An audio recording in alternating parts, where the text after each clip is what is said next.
Hey, gang. Welcome back to another episode of the Inspired Nation Podcast. I'm your host, as always, Dr. Dustin Bain, and today's message is this. No more wraparound. Lean back, open up your mind, and let the inspiration light your path to a greater tomorrow. All right. Hey. No more wraparound. No more wraparound. None of that. No more wraparound. Here's what I am talking about.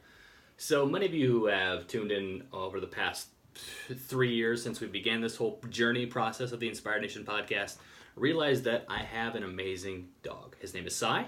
He is ranging in now close to about 12 years old. He's a chow combination platter of a bunch of other things, but he is a good boy, as my son likes to say. He's a good boy. That's what he likes to say. So his name's Sai. He's 12 years old, and as of late, my dog has been having some ear issues. Like late at night, he will be scratching his ear like nobody's business.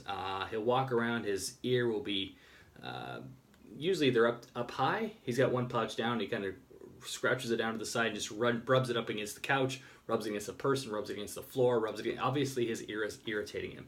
So at night, before we go to bed, we have to put these little drops in his ear to get what we've learned are mites or something in my dog's ear. And for those of you chiropractors out there, yes, I do adjust my dog. You're welcome. That's my broadcast for that. But as of recently, today, he is a good dog. He's deaf. He's pretty much blind. But he's a good dog. He lets you run around with him. He likes going for walks. He's a good dog. He just struggles a little bit.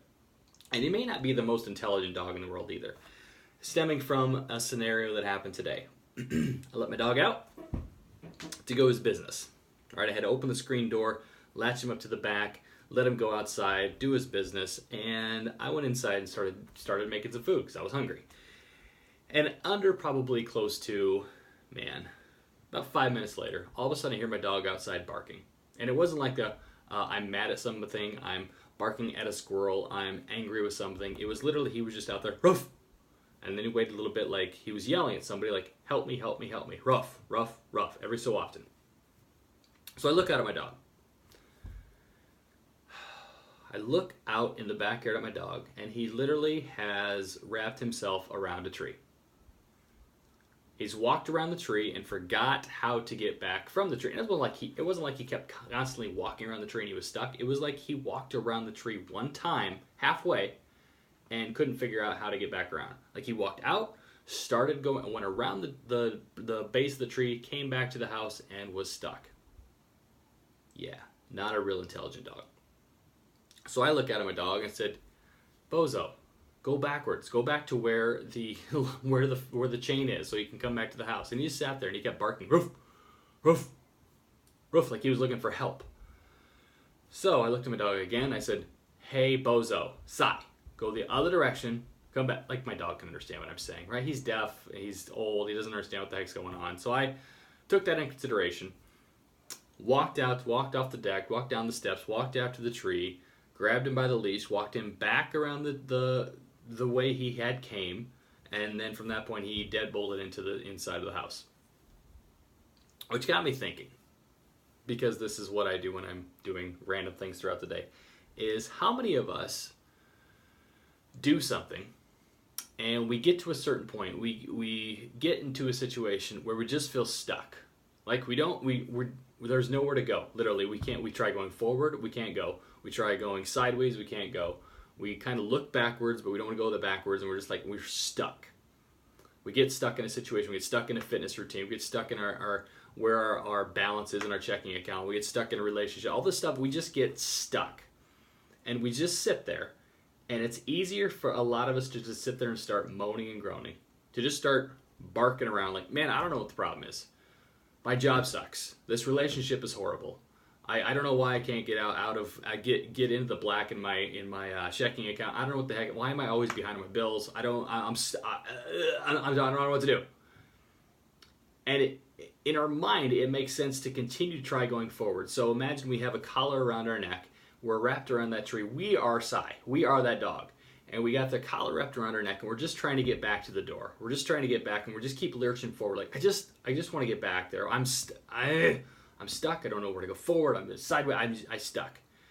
And rather than taking a breath, looking around, and realizing that we've created this whole mess in the forefront, and walking backwards and maybe taking a step back and saying, not necessarily how I got to this problem, but what got me, or what was the point where I started to get off track? What was the point in this whole scenario where things started going a little funky? What was this part of the situation where all of a sudden I was going awesome? Man, I had this plan. I was going around this tree. I was going back home. I was going to where I love life. I am excited about this. And we get stuck. Where was that point? And a lot of times what I have found is it's a point where we get frustrated. It's a point where we start comparing. It's a point where we just feel like we don't know what to do anymore at this point. And and you really have to just analyze and say, what got me to this point? And then look backwards and say, all right, I knew what was working. I knew what was smashing. I knew what was actually crushing it. I knew what got me to that point. But somewhere along that process, somewhere along that train track, I got offside. Where was that? And I encourage you to stop lurching with that chain around your collar and continue to go, and just not be able to go anywhere. And just look back. Where was that point in the past year, in the past 2 years, in the past month, in the past week where you just got off? It's easy to say situations with fitness. Where was that point where you were training hard, you were dropping the pounds, you were getting fit, the pants were feeling better, you were having to go do new clothes shopping, and all of a sudden, somewhere along the line, you woke up one morning and said, I don't think I need to work out anymore. I think today I'm going to go to Dunkin' Donuts. I'm going to have about 3 donuts, and then I'm probably going to go to Long John Silver's for lunch, and I might have pizza for supper. And in between my snacks, man, I really like those big bags of Doritos and dip. I'm going to make this happen today because I'm feeling pretty good. I'm where I'm at. And then one day turns into 2 days. And then 2 days of that turns into 3 days, and 3 days turns into a week, and a week turns into a month, and before you know it, you look back and you're like, man, where did I get off track? Where was that situation where I just completely forgot what got me there?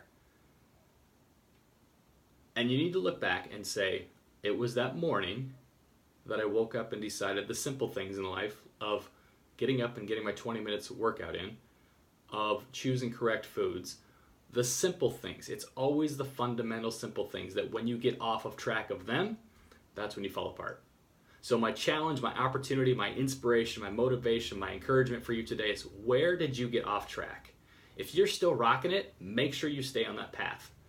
If you wake up one morning and say, I'm going to try something different. All right, but don't forget what got you to where you're at. So when you look back and say, all right, I'm off the road, look back and figure out where you need to come back around the tree and forget the wraparound, right? So that's what I got. That is an inspiration moment for today. If you haven't already, head over to iTunes, like us, leave us a review, let us know how we're doing. Also, over to Inspired Nation Online, where you can insert your email. I will send you a love letter every Monday morning to get your week started off right. And until next time, you know what to do. Stay inspired. Yes.